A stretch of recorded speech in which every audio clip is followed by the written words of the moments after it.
The San Francisco 49ers, in my opinion, are a Super Bowl contender in 2026. Now, this is a team that last season did not get a lot of traction from the media as far as playoffs teams went. And, I am very proud of myself, and I hate to brag, but I am very proud that I pinned the Niners as a playoff team early last season prior to week 1 of the regular season. Because you look at that strength of schedule from 2025, how could they miss it, right? They won 12 games. They went 12-5, second in the NFC West, one game off of being the top seed in the NFC, which is crazy to say. If they beat Seattle, it's a completely different picture. They were 10th in points for at 25.7 points per game, 13th in points against at 21.8. Above average team. They did what they could with the players that they had. They won a playoff game, did not get any credit at all last year. And when you think of this team healthy, well, they look like a playoff team. They look like a Super Bowl contender. And really, that's been the story of my life. And that's the meat and potatoes of this specific segment is, can the Niners stay healthy? Because ever since I've begun watching NFL football, they've been an injured team. They've been a top 5 most injured team in the league, which is weird. And then last year, once again, 2025, they have the team. They have the opportunity to go far in the playoffs. And by the way, a very weak playoff picture, I would add. And they're the most injured team in the league, or a top 5 most injured team in the league. It's the power plant. Is it really the power plant? Like, somebody figure this shit out for me. Because they're always injured. All their star players always on IR by week 5, and it just doesn't add up. But let me paint you a picture, a hypothetical situation, an alternate reality where there are 0 injuries for this Niners team, or very minimal injuries, or even just an average injury rate for this offense and this defense. Well, you look at the quarterback position, you have Brock Purdy, who has the 5th highest playoff wins amongst active starting quarterbacks right now. He's a great quarterback. He's only played for like 3 to 4 years in the league. He's had a ton of success. He was on pace in 2025 for 4,100 passing yards and 38 passing TDs. Top 8 in the NFL in passer rating.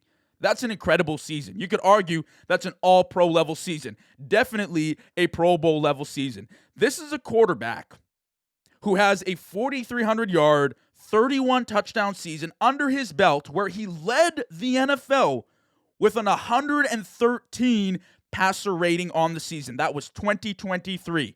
Pulled that right from the stat sheet. In 2025, he was on pace with the Niners for 13 plus wins. He went 7-2 in games that he started. I mean, it's hard to debate. You look at the stats, check mark. You look at the proven big game performances, you get another check mark. He's been great in playoff games. He's been great in the regular season. He's won playoff games. He's had success. He's made a Super Bowl. What else can you ask for? I mean, there are a lot of quarterbacks in the league getting paid top-tier money right now that have not produced like Brock Purdy. And believe me, I know it's a different system. Kyle Shanahan's quarterback room is always great. He always finds a way to squeeze all the juice out of any quarterback he's got. But Brock Purdy, you look at his games, when he came back last year, he looked extremely mobile, moving around the pocket like smooth butter. Like, he was great. Playmaking was a check. I think there was a game he scored like 5 TDs. He looked absolutely phenomenal when he came back from his injury late last season, led into the playoffs. They won the playoff game against Philly, get blown out by Seattle. But again, you draw that all the way back to the injuries, the missing guys on defense, the missing guys on offense. We'll get into all of that. Now, you look at the free agency moves and you look at the upgraded weapons offensively. Well, you struck out on Brandon Ayuk with that contract. You struck out on Deebo Samuel with that contract. You make a big addition. In my eyes, one of the bigger moves of free agency, again, the injury concern is big here. I don't love it from that perspective. But from an offensive scheme perspective, a fit perspective, you love bringing in 33-year-old Mike Evans. He's coming off an injury-riddled season. Broken collarbone, it stinks. Believe me, he's had hamstring issues. You're kind of concerned, right? But from strictly a talent, fit player perspective, This is great. He's a prior 11-time 1,000-yard receiver, and that was all in consecutive seasons. Very few guys in history can say they've been that consistent, as consistent as the Mike Evans. He is the face of the franchise for the Tampa Bay Bucs and said, you know what, I want to come play for Kyle Shanahan's offense with Brock Purdy to try and win a Super Bowl. And I don't blame him. And he immediately advances this offense as far as vertical deep threat goes. He checks that box. And also in the red zone, I think he immediately makes them a more favorable option in the red zone. I like their odds now against defenses because you have a guy who's, how tall is he? 6'4", 6'5", notoriously been really great jump balls, going up for it in the red zone, making plays for touchdowns. He's that guy. And they didn't really have a guy that stretched the field vertically that could run down for 50, 60 yards and go make a grab. Now, you could say, Brock doesn't have the arm for that, and, he doesn't have a monster cannon, but having a guy like Mike Evans, you pair that with a guy who was already there for a few years and Ricky Pearsall, who's going to work very well. I mean, that combination is amazing. A deep guy, big body versus a guy that will operate over the middle in the intermediate part of the field, who will ball out on your dig routes, on your whips, your slants. I saw him run a few post outs early on in the season. He's headed into year 3 as well, and I really like Ricky Pearsall. He hasn't really had the opportunity to have a full season under his belt, and you're kind of waiting on that jump, and maybe you get it this year with Mike Evans, but I like his role that he's played on this offense, and I truly do think that he can kind of flourish into that 1,000-yard role if he plays a full season. I mean, you look at what his 2025 pace was, he was on pace for 1,000 yards as a receiver. And again, I do think he's a great complement player to a guy like Mike Evans who has that deep skill set. Ricky runs great routes across the middle. He creates really solid separation. He's got a pretty good foundational understanding of reading zones and understanding where Brock wants to get him. You watch him in games against Seattle early on last season, a few dig routes over the middle. They find him in open space, right? That's the way Shanny's offense works, right? If Brock understands where he's going and Ricky, who has a good sense of the game, knows what's up, they will connect. So I like those two in the offense. You also have George Kittle. Now, listen, the health, tiny concern right now. He's turning 33, coming off a torn right Achilles. Not the best situation in the world, but I would still say he's considered an elite tight end in this league, and at minimum, he will be more than serviceable as a red zone target. You also still have Christian McCaffrey, who's coming off a 2,100 yards from scrimmage season. The bell cow back, the guy, the fuel of this offense. He is the engine of this offense. I feel like you're kind of always holding your breath with him as far as injuries go. Again, this is a recurring theme. And if you watch football, you understand what I'm talking about. The Niners, always an injured team. But when they're healthy, when their squad is healthy, when their players are healthy, like we saw in that Super Bowl run, they're good to go. And last year, with the way CMC was playing, the way they used him, the way he was just bulletproof, nothing could take him down. You were waiting. It's okay, George Kittle's gone. Brock Purdy's gone. Nick Bosa's gone. Fred Warner's gone. When is CMC going to drop? He just didn't. And he had an extremely productive season. So you look at their offense healthy. It's okay, Mike Evans, Ricky Pearsall. They added Christian Kirk, by the way, as well. That's a great third option. Brock Purdy, who's a great performer. George Kittle, I don't know if I mentioned him in that last, 5 seconds. Christian McCaffrey, obviously.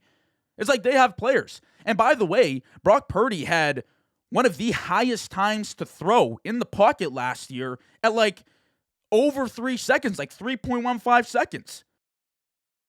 Now, maybe the stat's a little bit overblown because, you don't really see how many times it was Brock Purdy making things happen and being an athlete. But for an offense that gets dogged on, I don't think they were all that bad last year. Yeah, 3.17 seconds to throw last year. Time to throw. So, offensively, with Shanahan, too, it's all right, this is a slam dunk. Okay, what about defensively? Is that where they're missing? You have a changeup. Out goes Robert Saleh. He gets the head coach opportunity in Tennessee. In comes Raheem Morris, who was previously the head coach in Atlanta. I don't really mind it. I think losing Robert Saleh is big. He's one of the best defensive minds in football, and he's proven that time and time again with the Niners. But Raheem Morris, I mean, maybe he's just one of those head coaches that was better suited for a coordinator role. I mean, he's failed twice as a head coach. He just hasn't stuck around for longer than 3 to 4 years on a team as a head coach. Now he's getting an opportunity with Kyle Shanahan, who he's familiar with. He worked with him back in Washington, early 2010s. So you have that familiarity, and you have a defense that is, you look at it, it's young in some aspects, and it's also experienced and very talented in other aspects. You have a Fred Warner who only played 6 games last year. That's a major loss. How did they even make the playoffs? How were they productive as a defense? I have no clue. You bring back a guy like Dre Greenlaw, returning 2022, 2023. The guy had 120-plus tackles both years, separately, for the San Francisco 49ers.